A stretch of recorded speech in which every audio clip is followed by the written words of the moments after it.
네, 시간이 되었습니다. 지금부터 우리 주일 예배를 시작하겠습니다. 다 함께 조용히 기도하시겠습니다. 주님, 내가 깊은 물속에서 주님을 불렀습니다. 주님, 내 소리를 들어주십시오. 나의 애원하는 소리에 귀를 기울여 주십시오. 용서는 주님만이 하실 수 있는 것이므로 우리가 주님만을 경외합니다. 내가 주님을 기다립니다. 내 영혼이 주님을 기다리며 내가 주님의 말씀만을 바랍니다. 아멘. 우리 시간 다 함께 인사 나누시겠습니다. 우리 주변에 있는 분들과 평화의 인사 나누시겠습니다. 잘 나오셨습니다. 환영합니다. 축복합니다. 네, 잘 나오셨습니다. 네, 환영합니다. 네. 우리 온라인 통해 예배 드리시는 분들, 네, 채팅창을 통해서 네, 인사 나눠주시면 감사하겠습니다. 24번 내리시면 돼요. 네. 네, 죄송합니다. 잠깐 방송사고가 있었습니다. 네. 교회 소식을 먼저 몇 가지 좀 전해드리겠습니다.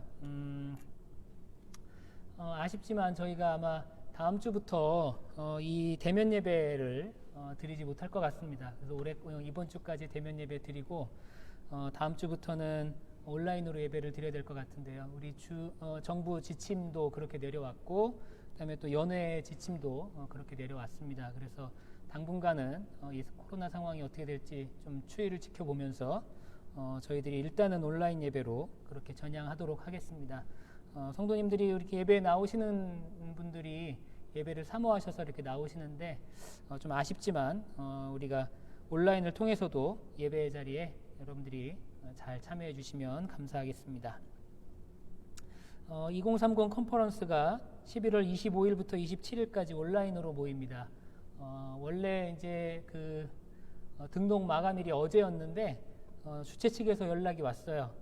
하루 더 시간을 들여서 오늘까지 마감하는 걸로 하겠다고. 그래서 참여를 원하시는 분들은 오늘까지, 주일까지 다 이렇게 다 신청해 주시면 감사하겠습니다. 우리가 대면 예배는 모이지 못하지만 온라인으로 모이는 모임은 계속해서 모이고 있습니다. 말씀 묵상 모임과 금요 모임 있는데 여러분들 시간 참조하셔서 모임에 잘 적극적으로 참여해 주시면 감사하겠습니다. 네. 그리고 사실은 저희가 다음 주에 원래 우리 추수감사절로 예배를 지키려고 했는데 아쉽지만 추수감사절 예배는 우리 특별 행사는 우리 다음번으로 그렇게 미뤄져야 될 것 같습니다. 여러분들이 아쉬운 마음을 가지고 간절하게 더욱더 기도할 수 있는 우리 예수사랑교회 모든 교우님들 되시기를 간절히 소망합니다. 우리 시간에 준비된 찬양 영상을 통해서 함께 찬양하시겠습니다.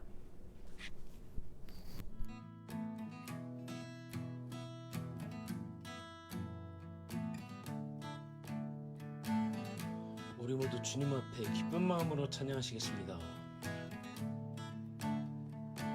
주 이름 찬양. 주 이름 찬양.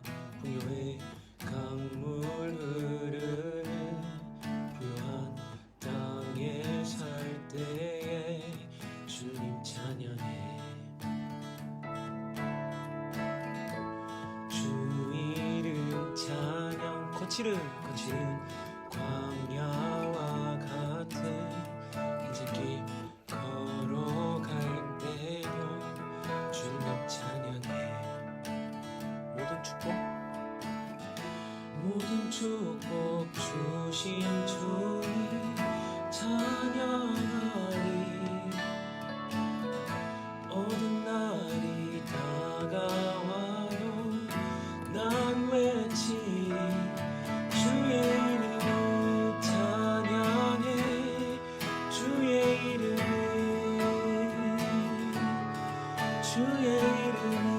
찬양해. 영화로운 주 이름 찬양. 2절로 찬양하시겠습니다. 주 이름 찬양. 햇살이 나를 비추고 만물이 새롭게 될 때 주님 찬양해. 주 이름 찬양, 주 이름 찬양. 가는 길 험할지라도 고통이 따를지라도 주님 찬양해. 모든 축복 주신 주님 찬양하리에. 어떤 날이 다가와도 난 외치리.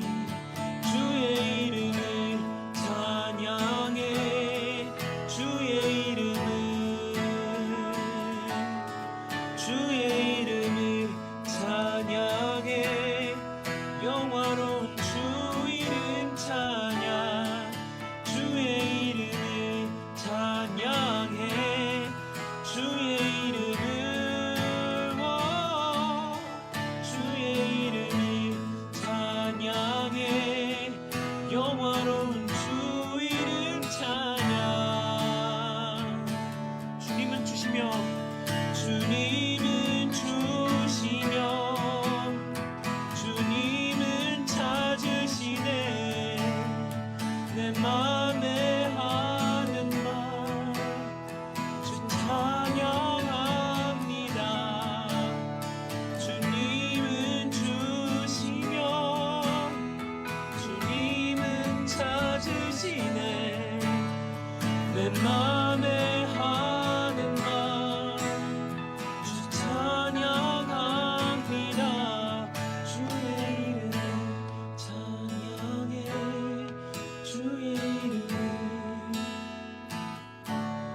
주의 이름 찬양해. 영화로운 주 이름 찬양. 주의 이름 찬양해. 주의 이름을 주의 이름을 찬양해. 영화로운 주 이름 찬양.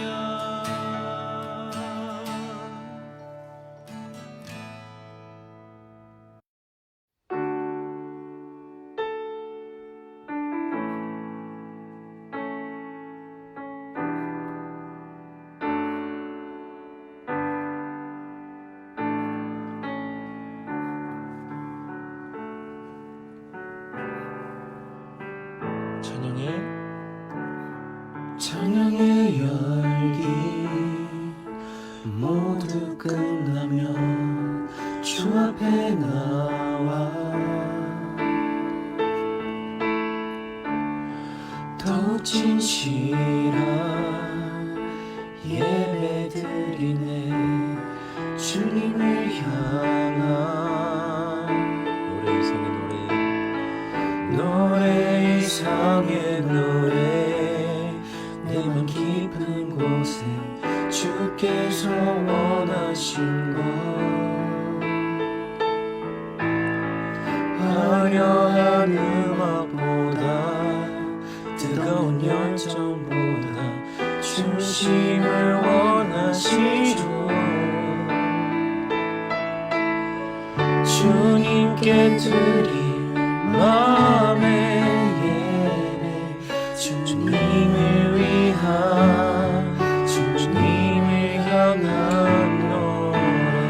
중심 잃은 예배 내려놓고 이제 나 돌아와 주님만 예배해요.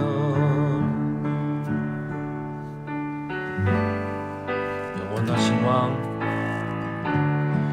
영원하신 왕 표현치 못할 주님의 존귀.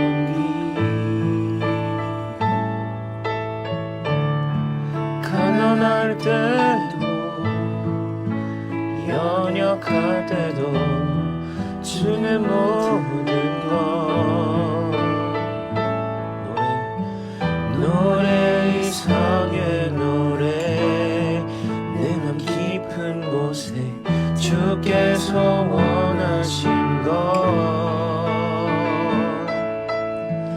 화려한 음악보다 뜻없는 열정보다 중심을 원하시죠. 주님께 드린 마음의 예배, 주님을 위한, 주님을 향한 노래, 중심 잃은 예배 내려놓고 이제 나 돌아와 주님만 예배해요.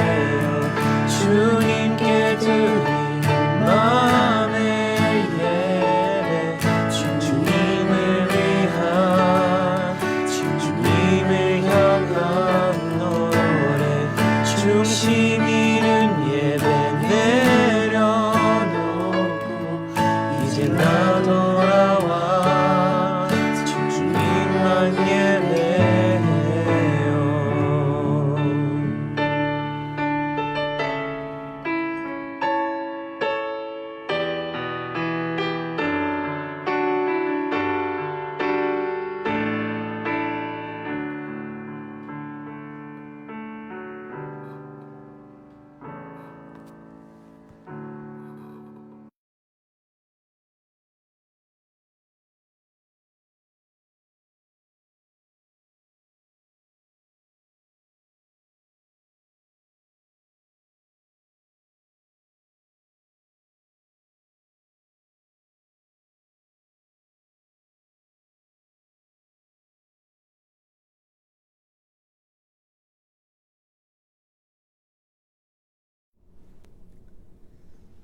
네, 우리 이 시간 다 함께 기도하시겠습니다. 우리 기도문 보시면서 함께 낭독 기도문 함께 낭독합니다.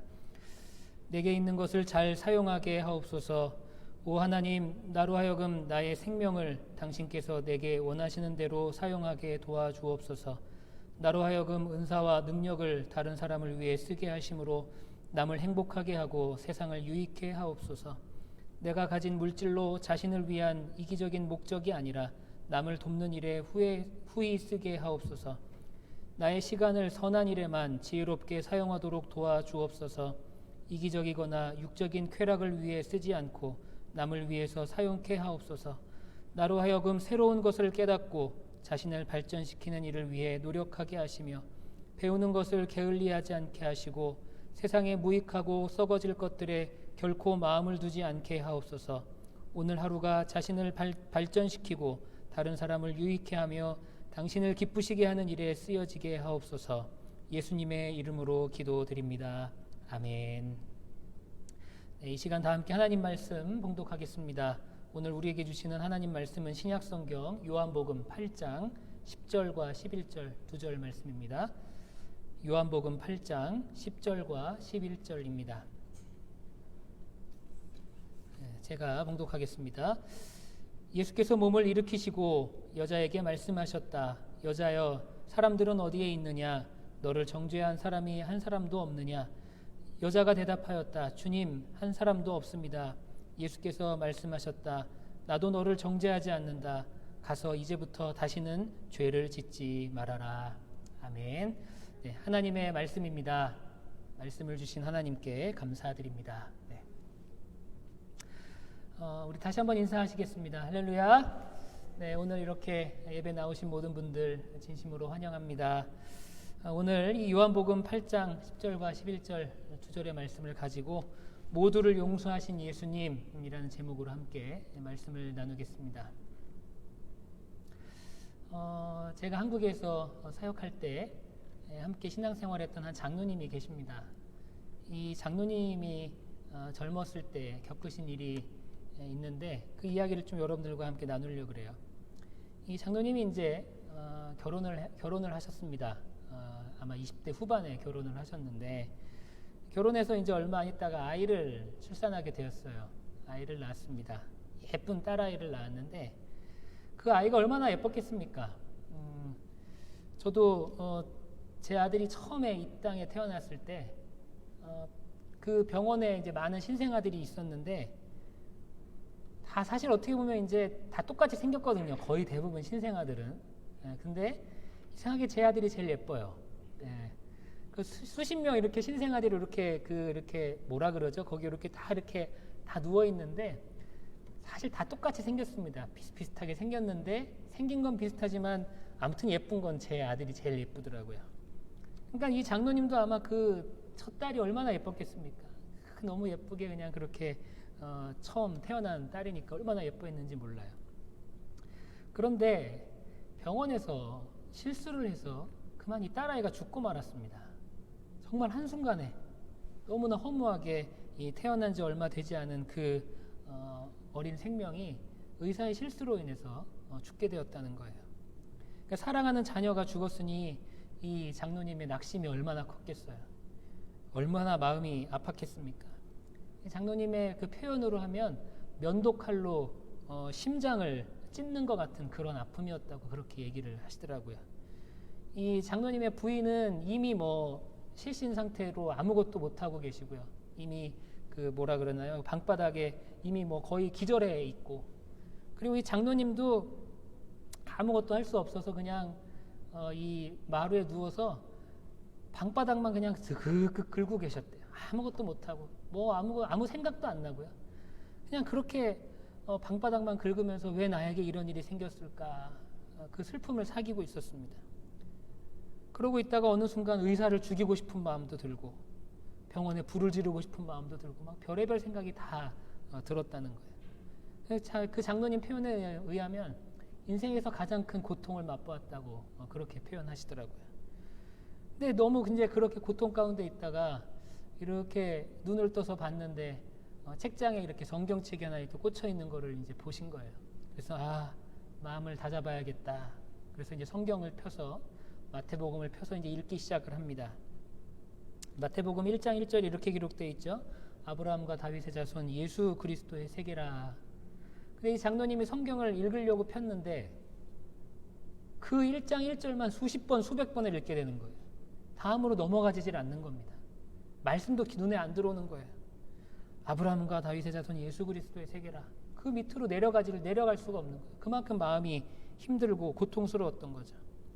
그런데 계속 그 구절만 반복해서 읽다 보니까 어느 순간 한 단어에 눈이 가기 시작하더라는 겁니다. 그 단어가 뭐였냐면 예수라는 단어였어요. 그러고선 성경을 읽을 수는 없지만 그 예수라는 단어에 집중하기 시작했고 예수님에 대해서 묵상하기 시작했고 생각하기 시작했다는 겁니다. 근데 놀라운 거는 예수님을 생각하고 예수님을 묵상하기 시작했을 때 하나님께서 장로님의 마음을 위로하기 시작하셨다라는 겁니다. 하나님의 마음도 이렇게 아프셨겠구나. 그게 느껴졌다는 거예요. 하나님께서 예수님이 십자가에서 돌아가실 때, 십자가에서 죽으실 때 하나님의 마음이 이렇게 아프셨겠구나. 내가 내 딸아이를 잃은 이 고통만큼이나 하나님이 그렇게 고통스럽게 온 인류를 그런 고통스러운 마음을 감수하시면서 온 인류를 사랑하셨구나. 그런 막 하나님의 사랑의 마음이 막 느껴지기 시작했다라는 겁니다. 그러면서 하나님의 용서의 이 사건이, 십자가의 사건이 보통 사건이 아니라는 것을 크게 깨닫게 되었고, 그리고 자신을 옭아매고 있던 그런 고통과 고난, 그리고 자신을 옭아매고 있던 그런 마음의 깊은 아픔과 상처들이 하나둘씩 치유되는 것을 느끼기 시작했다라는 거예요. 어린아이가 의사의 실수로 인해서 물론 생명을 잃고 그것 때문에 너무나 큰 고통 가운데 있었지만 하나님은 그 고통 가운데서도 말씀을 통해서 하나님의 깊은 사랑과 하나님의 놀라운 은혜를 깨닫게 하셨다라는 거죠. 그리고 그런 것들을 깊이 깨닫고 난 다음에 마음의 평안함을 누릴 수가 있었다는 거예요. 그리고 나서 이제 병원으로 찾아갔답니다. 병원에 찾아가서 의사를 만났어요. 그러니까 의사는 깜짝 놀랐죠. 근데 의사가 실제로 그 합의를 하기 위해서 당시에 이제 집을 살 수 있을 정도의 큰 돈을 마련해 놓고 있었다는 거예요. 근데 이제 그러고 있는데 장로님이 갑자기 찾아갔으니까 이 의사가 얼마나 놀랐겠습니까? 의사는 아마 그렇게 생각했을 것 같아요. 이 사람이 혹시 나를 해하러 왔나? 나를 죽이러 왔나? 아마 그렇게 생각할 수도 있는 그런 상황이었죠. 근데 그 장로님이 의사 앞에 딱 서서 눈물을 그렁그렁 흘리면서 얘기했다는 겁니다. 내가 부탁이 하나 있는데 좀 들어주시오. 그렇게 얘기했대요. 그러니까 이 의사가 깜짝 놀라서 무슨 부탁입니까? 장로님이 이렇게 얘기했다고 합니다. 내가 나사렛 예수의 이름으로 당신을 용서할 테니 내 용서를 좀 받아주십시오. 그렇게 부탁하셨다는 거예요. 그러니까 의사가 그 얘기를 듣고 순간에 멈칫하면서 아무 말도 못했다는 거예요. 왜냐하면 전혀 예상치도 못했던 말이잖아요. 뭐라고요? 그때 다시 말씀하십니다. 내가 나사렛 예수의 이름으로 당신을 용서할 테니 내 용서를 좀 받아주십시오. 그 이야기를 듣고 이 장로님과 의사 선생님이 서로 펑펑 울면서 그렇게 서로가 용서를 하는, 그리고 이 장로님은 그 용서를 통해서 이 고통의 늪에서 빠져나올 수 있는 그런 인생에서 가장 귀한 경험을 했다고 그런 간증하시는 것을 들은 적이 있습니다. 여러분, 이 사회가 우리가 점점 살벌해진다고 이야기하고 또 이기적으로 변한다고 이야기하죠. 왜 그럴까요? 여러 가지 이유가 있겠지만 우리가 용서하지 못하기 때문이 아닐까 그렇게 생각이 됩니다. 용서하는 사람은 사랑하는 사람이죠. 용서하는 사람이 아름다운 사람입니다. 그런 의미에서 보면 가장 아름답고 가장 사랑스러운 분이 바로 예수 그리스도라는 거죠. 예수님께서는 모든 죄인들을 용서하신 분이기 때문에 그렇습니다. 오늘 본문을 제가 다시 한번 읽겠습니다. 예수께서 몸을 일으키시고 여자에게 말씀하셨다. 여자여, 사람들은 어디에 있느냐? 너를 정죄한 사람이 한 사람도 없느냐? 여자가 대답하였다. 주님, 한 사람도 없습니다. 예수께서 말씀하셨다.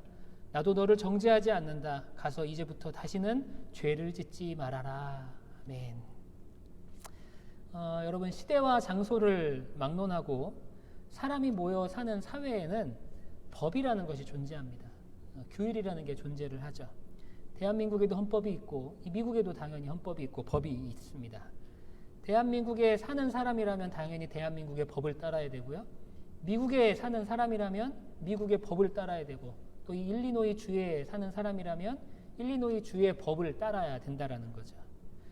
예수님이 살던 당시에도 당연히 법이 있었습니다. 그런데 이 이스라엘이라는 나라, 당시의 이스라엘이라는 나라는 좀 독특한 나라였습니다. 왜냐하면 이스라엘은 로마의 식민지였거든요. 그럼 보통의 식민지면 그 식민 지배하는 나라의 법에 치하를 받게 됩니다. 로마법을 따라야 되는 거죠. 근데 이스라엘 민족은 굉장히 민족성이 강하고 자신들이 갖고 있던 이 율법에 대한 자부심, 또 율법에 대한 그런 규율이 굉장히 강했기 때문에 이 이스라엘 백성들은 로마법도 따르면서 율법도 함께 지켰다는 거예요. 사실 율법을 지킨다라는 건 로마의 입장에서는 어떻게 보면 반역한다라는 그런 의미일 수도 있는데, 그게 너무나 강하니까, 이 율법에 대한 색채가 너무 강하니까 로마조차도 그냥 그거는 인정해 줬다는 겁니다. 그러니까 로마의 법과 이스라엘의 율법, 이스라엘의 법을 동시에 이렇게 지키는 나라가 바로 이스라엘이라는 나라였어요. 그리고 그 법 안에는 이 사람의 죄를 판단하고 벌하기 위한 형벌의 제도가 있습니다. 그 형벌은 그 사회가 생각하는 큰 죄에 따라, 죄질에 따라서 이제 그 형벌의 양이 달라지죠. 예를 들면 이 살인이라는 죄는요, 거의 대부분의 나라에서, 대부분의 사회에서, 또 대부분의 시대 가운데 가장 큰 죄로 여겨지는 그런 죄입니다. 많은 사람들, 대부분의 사람들이 큰 죄로 여기는 그런 죄악이 있는 반면에 사회마다 조금은 다른 기준으로 적용되는 그런 죄악도 있다는 거죠. 예를 들면 이래요. 여러분, 한국에서는 부모님들이 자기 아이들을 체벌하죠. 뭐 종아리도 때리고 회초리도 대고 그렇게 하는데, 사실 한국 사회에서는 부모가 자녀를 체벌하는 것이 물론 심한 체벌일 경우에는 이제 아동학대로 그렇게 사람들이 이제 안 좋게 인식하긴 하지만, 문제가 되지 않는 범위 내에서 체벌은 어느 정도 용인되는 그런 분위기입니다. 심지어 지금은 다르겠지만 제가 학교 다닐 때만 해도 선생님들이 학생들에게 매를 대는 그것이 조금 자연스러웠거든요. 뭐 이제 잘못하면 엉덩이도 맞고 종아리도 맞고 그랬어요. 근데 제가 미국 가서 얘기를 들어보니까 미국에서는 아이들에게 부모님이 만약에 매를 댔다 그러면 이건 굉장히 큰 일이라고 그러더라고요. 학교에서 선생님이 만약에 아이를 때렸다, 이건 굉장히 큰 문제가 되는 그런 일이라고 하더라고요. 그러니까 미국과 한국의 어떤 이 죄에 대해서, 잘못에 대해서 적용하는 그런 적용점이 다르다는 거죠. 한국 같은 경우는 금연구역에서 담배를 피다가 이렇게 적발이 되면 뭐 이 벌금이라 그러죠. 벌금을 적게는 몇만 원, 많이 내봐야 10여만 원 정도 낸다 그러는데, 제가 조사해 보니까 싱가포르라는 나라에서는 담배를 피다가 거리에서 담배를 피다가 적발이 되면 최소 수천 불의 벌금을 낸다는 거예요. 그러니까 이런 나라마다 사회마다 또 문화마다 이런 죄에 대한 기준이 다르다는 거죠. 여러분, 오늘 본문의 내용은 우리가 생각할 때 참 이해하기 어려운 내용입니다. 한 여인이 잡혀왔는데 이 여인은 간음하다가 걸린 여인이었어요. 간음하다가 사람들에게 발견이 된 그런 여인입니다. 여러분, 한국 드라마는 심지어는 이 간음을 미화하기도 하는데, 로맨스라고 그렇게 이야기도 하는데, 우리나라는, 한국 같은 경우는 지금 사실 간통죄가 폐지가 됐죠. 근데 간통죄가 있을 당시에도 최대 형량이 한 2년 정도 됐다 그래요. 최대 형량이 2년 정도였습니다. 그런데 당시 이스라엘에서는요, 간음하다가 이 여인이 잡히면 당시 이스라엘의 율법상으로는 사형이었다는 거예요. 그냥 사형이 아니라 무리들에게 돌에 맞아서 죽어야 되는 그런 죄입니다. 한 여인이 잡혀와요. 이 여인은 간음한 여인이고, 당시의 율법으로 따지면 당시 사회의 사람들이 생각하는 큰 죄인, 사형에 해당하는 그런 죄인이었다라는 거죠. 그런데 예수님께서는 이 여인을 용서하십니다. 정죄하지 않으시고 죄를 묻지 않으세요. 죽어야 하는 죄죠.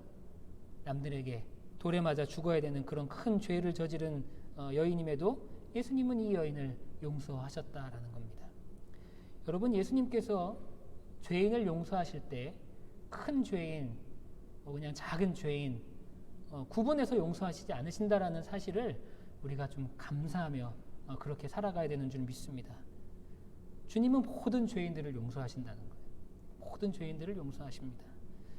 우리는 종종 큰 죄를 짓고 감옥에 갔다가 그 감옥에서 예수님을 만나서 새로운 삶을 사는 그런 사람들의 이야기를 듣습니다. 아니, 저렇게 흉악한 죄인도 어떻게 저렇게 흉악한 죄인까지도 예수님이 만나주시고 예수님이 죄를 용서하실까? 우리가 그렇게 생각할 때도 있죠. 어떻게 그렇게 하실까? 이유는 간단하다는 거예요. 이유는 뭡니까? 우리가 생각하는 큰 죄인이 있고 우리가 생각하는 흉악한 죄인이 있어요. 그렇지만 예수님 입장에서는 그저 모든 이들이 용서받아야 되는 죄인이라는 겁니다. 지금 이 시간에도 감옥에 가 있는 살인자들, 무수히 많은 살인자들, 아는 큰 죄를 지은 많은 사람들이, 죄인들이 있습니다. 그렇지만 예수님의 입장에서는 그런 큰 죄인들도 결국에는 용서받고 구원받아야 되는 그냥 한 사람의 그저 죄인이라는 거죠. 우리가 나를 죄인으로 고백하듯이, 하나님 나는 죄인입니다라고 고백하듯이 예수님의 입장에서 모든 이들이 바로 용서해야 되는, 또 구원해야 되는 그런 한 사람의 죄인으로 그렇게 여겨진다라는 겁니다. 여기서 제가 여러분들 앞에서 넥타이를 메고 수트를 입고 그럴싸한 모습으로 여러분들께 설교를 하고 있습니다. 저 또한 죄인이에요. 저 또한 죄인이지만 지금 이 순간에 감옥에 가 있는 살인자라든지 아주 큰 죄를 지은 사람, 그 사람도 역시 죄인입니다.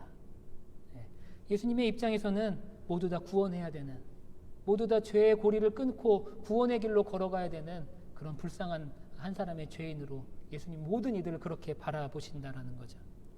인간의 눈으로 아무리 큰 죄를 지었어도, 인간의 기준으로 아무리 큰 죄를 지었어도 예수님은 용서하시는 줄 믿습니다. 여러분, 이 말씀이, 이 성경의 말씀이 얼마나 우리에게 위로가 되는 말씀입니까? 우리를 용서하신 것, 우리를 용서하신 이 예수님의 사랑이 얼마나 크다라는 것을 우리는 이 사건을 통해서 우리는 알게 된다라는 거죠. 하나님께서는 이 세상의 모든 사람들이 구원에 이르기를 원하고 계시는 분이신 줄 믿습니다. 우리가 생각하는 추악한 죄인들일지라도, 더러운 죄인들일지라도 하나님께서는 여전히 용서하고 싶어 하신다는 거예요. 그들이 돌아오기를 하나님께서는 지금도 기다리고 계신다라는 겁니다. 하나님이 싫어서 용서하지 않는 게 아니에요. 죄인들이 하나님께 용서를 구하지 않기 때문에 용서받지 못하는 것이죠.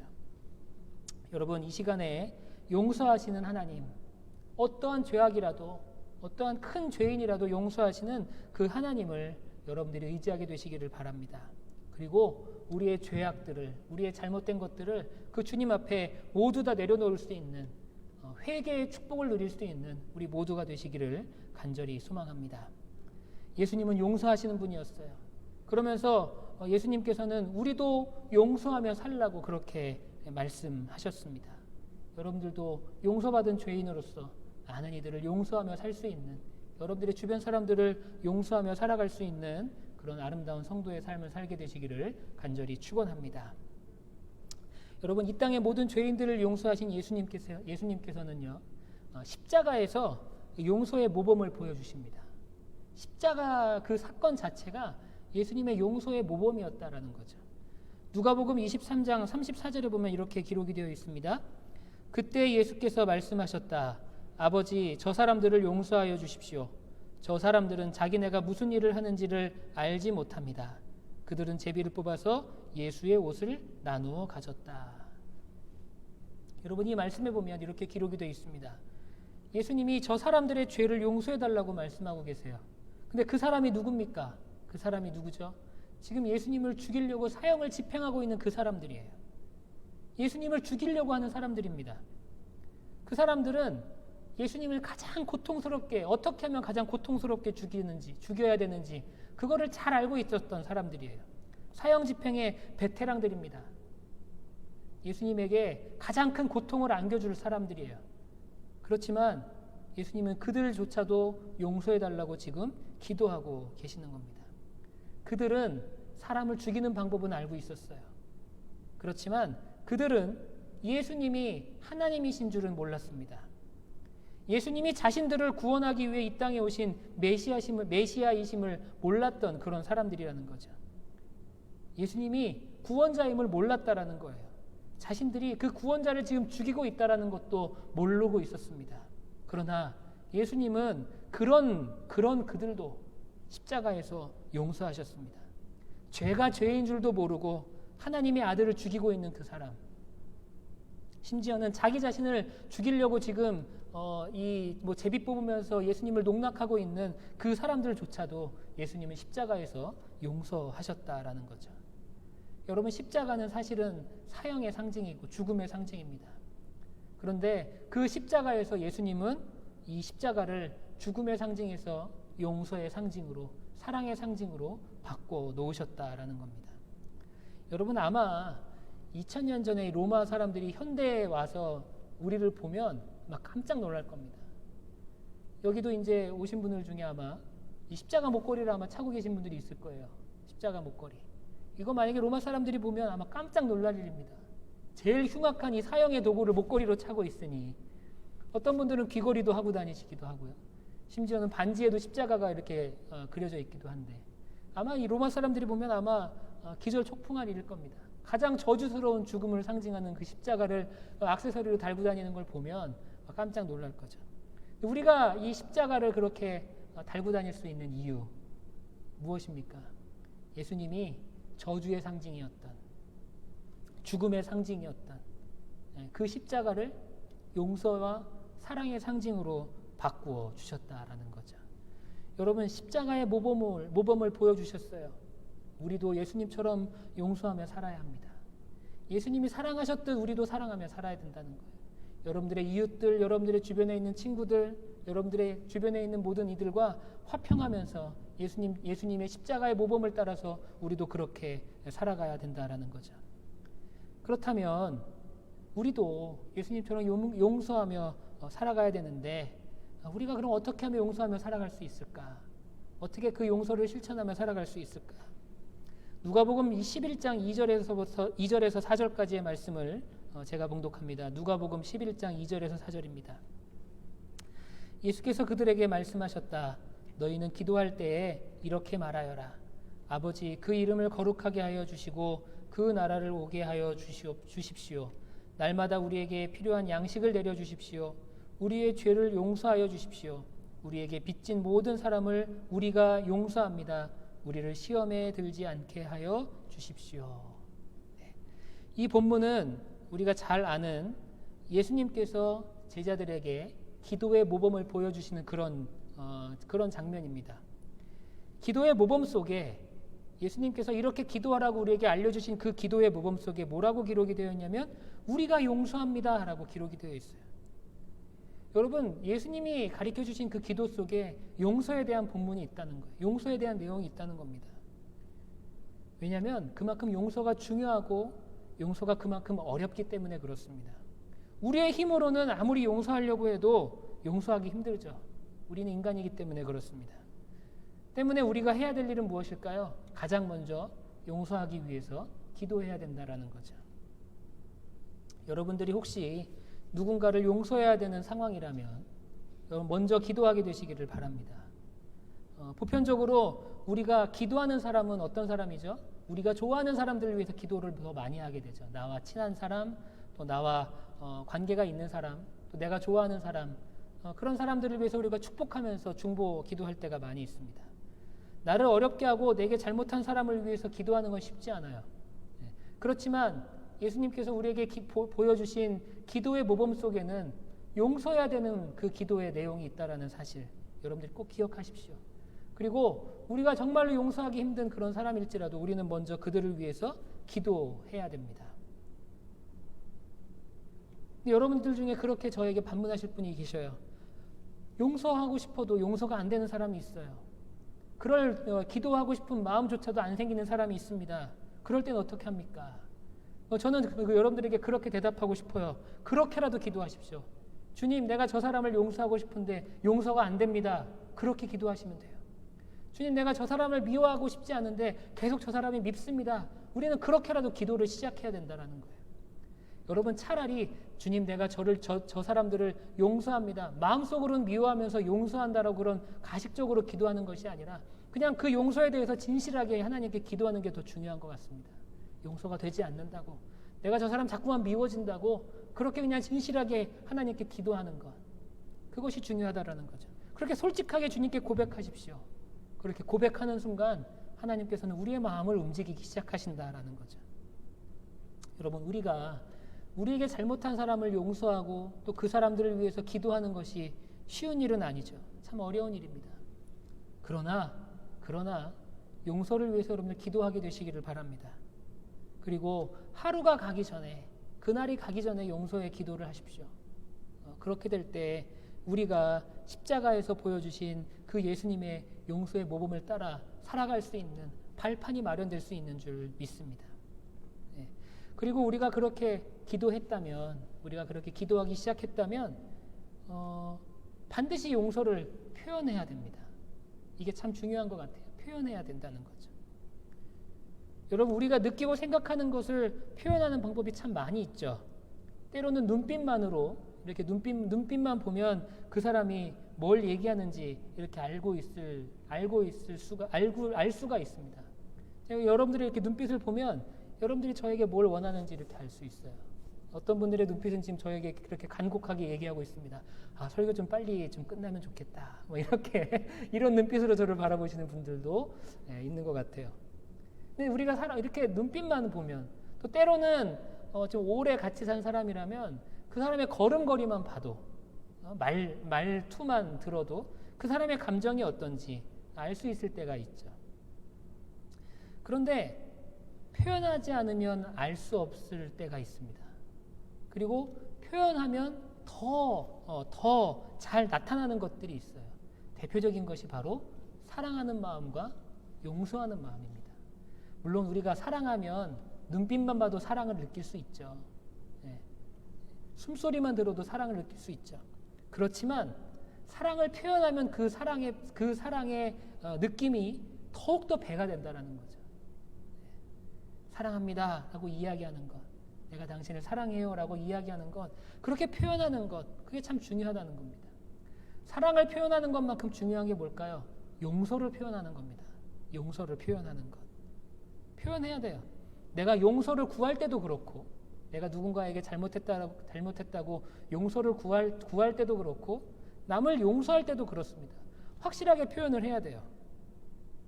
여러분, 종종 그런 경우 혹시 경험해 보신 적 있으시죠? 누군가가 나에게 미안하다고 얘기는 하는데 오히려 그것 때문에 더 화가 날 때가 있지 않습니까? 분명히 나한테 미안하다고는 얘기했는데 근데 그것 때문에 더 화가 나요. 왜 그럴까요? 진실되게 표현하지 않았기 때문에 그래요. 사과할 때 용서의 마음을 제대로 표현하지 못했기 때문에 그렇습니다. 여러분, 내가 그 사람을 용서했다면 내가 너 용서했어 라고 그 용서도 확실하게 표현을 해줘야 돼요. 내가 사과는 했는데 저 사람이 나를 어떻게 생각하는지, 나는 용서를 받았는지, 그것이 애매모호해질 때 그 사람들의 관계가 절대 앞으로 나아갈 수가 없는 그런 관계가 된다는 거죠. 표현해야 됩니다. 사랑하는 사람을 표현해야 되고, 용서하는 마음, 용서를 구하는 마음도 다 우리는 표현하며 살아야 된다는 겁니다. 여러분, 혹시 여러분들이 용서를 구해야 되는 사람이 있다면 확실하게 용서를 구하십시오. 그리고 혹시 여러분들이 용서해야 되는 사람이 있다면 확실하게 용서했다고 표현해 주시길 바랍니다. 그렇게 될 때 우리의 관계가, 사람과 사람 사이의 관계가 신뢰의 관계로 접어들 수 있고 사랑의 관계로 접어들 수 있다는 거죠. 한국 사람들이 가장 못하는 표현이 두 가지가 있다 그래요. 사랑합니다. 두 번째가 미안합니다라는 표현이라는 거죠. 제일 잘 표현해야 되는 단어가 사랑이고 미안합니다라는 단어인데, 아쉽게도 우리가 제일 표현하지 못하는 게 사랑이고 용서라는 거죠. 우리 예수사랑교회 우리 모든 성도님들은 다른 건 몰라도 사랑을 표현하는 일에, 또 용서를 표현하는 일에 여러분들이 부족함이 없게 되시기를 바랍니다. 성경에는 이런 사랑과 용서에 대한 표현들이 얼마나 아름다운 표현들이 많이 나오는지 몰라요. 사랑하는 자들아, 나의 사랑 나의 어여쁜 자여, 이런 표현도 있고요. 내 마음에 품은 것을 사하여 주시리라. 얼마나 아름답습니까? 내 마음에 품은 모든 죄악들을 하나님은 사하여 주시리라. 그렇게 고백하는 시의 고백도 있습니다. 성경에 나오는 많은 표현들이 사랑과 용서를 표현하고 있어요. 여러분들의 삶 가운데도 사랑과 용서가 온전히 표현될 수 있는 그런 삶을 사시는 우리 모두가 되시기를 간절히 축원합니다. 예수님께서는요, 십자가에서 용서의 모범을 보여주셨습니다. 십자가의 예수님은 온 인류를 용서하신 구원자이십니다. 용서를 통해 온 인류를 구원의 길로 인도하신 분, 온 인류에게 구원의 길을 열어주신 분이 바로 예수님이시라는 거죠. 우리에게 보여주신 이 용서의 모범을 따라 우리 또한 용서의 삶을 사는 그런 성도들이 되어야 하는 줄 믿습니다. 용서를 위해 기도하십시오. 나 스스로는 누군가를 온전히 용서할 수 없어요. 용서를 위해 기도하십시오. 용서를 위해 기도하실 때 하나님이 우리의 마음을 어루만지실 줄 믿습니다. 그리고 그 용서를 표현하십시오. 사랑을 표현해야 되듯이 용서도 표현하게 된다면 그 용서를 통해서 우리가 그리스도의 사랑을 누릴 수 있는 그런 귀한 성도의 삶을 살아갈 수 있게 되는 줄 믿습니다. 우리 시간에 여러분들 사랑하시고 용서하실 수 있는 그런 삶의 그런 모습들을 마음속에 다짐하시는 그런 시간이 되시기를 간절히 축원합니다. 다 함께 기도하시겠습니다. 사랑하는 주님, 주님께서 모든 인류를 용서하시고 모든 죄인을 용서하셨던 것처럼 우리도 이웃들과 함께 용서하며 살아갈 수 있도록 인도하여 주옵소서. 나를 힘들게 하는 사람이 있고 또 나를 아프게 하는 사람이 있을지라도 우리가 오히려 그들을 위해 기도할 수 있는 마음 넓은 사람들이 되게 하여 주시고 그들을 온전히 용서하고 사랑할 수 있는 주님의 사랑을 실천하는 귀한 성도들의 삶이 될 수 있도록 인도하여 주옵소서. 예수님의 이름으로 기도합니다. 아멘. 지금은 우리가 함께 헌금하는 시간입니다. 우리의 마음과 헌금을 함께 봉헌할 텐데요. 헌금하기를 원하시는 분들은 벤모와 페이팔을 통해서 여러분들 온라인으로도 헌금하실 수 있고 또 교회로 체크를 보내주셔도 되겠습니다. 다 함께 준비된 영상으로 함께 찬양하시겠습니다.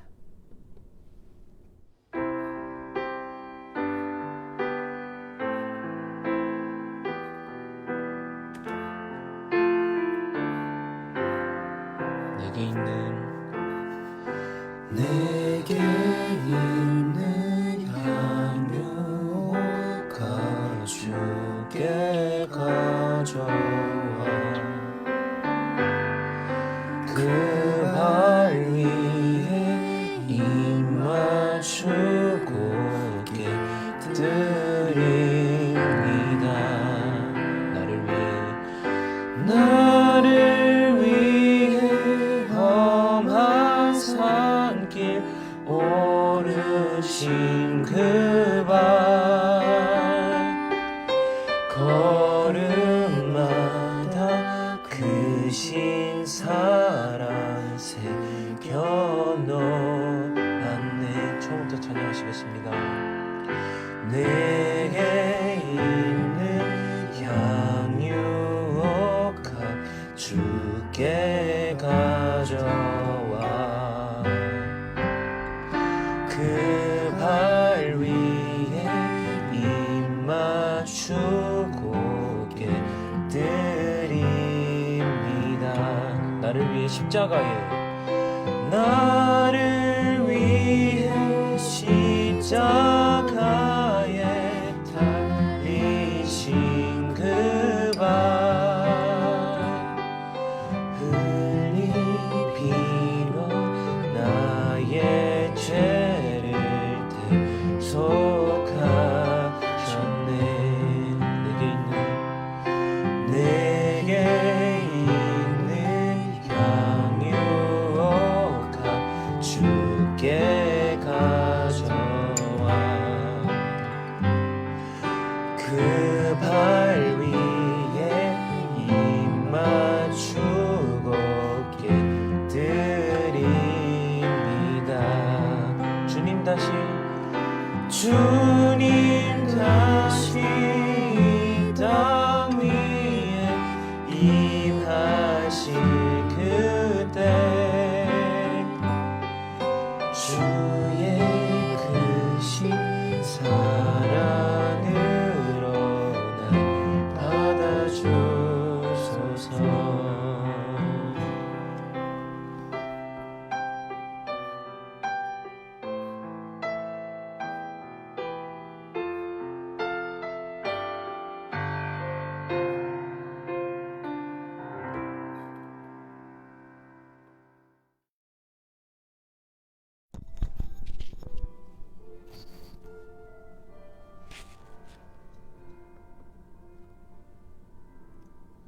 네, 우리 들으신 헌금 위에 다 함께 기도하시겠습니다.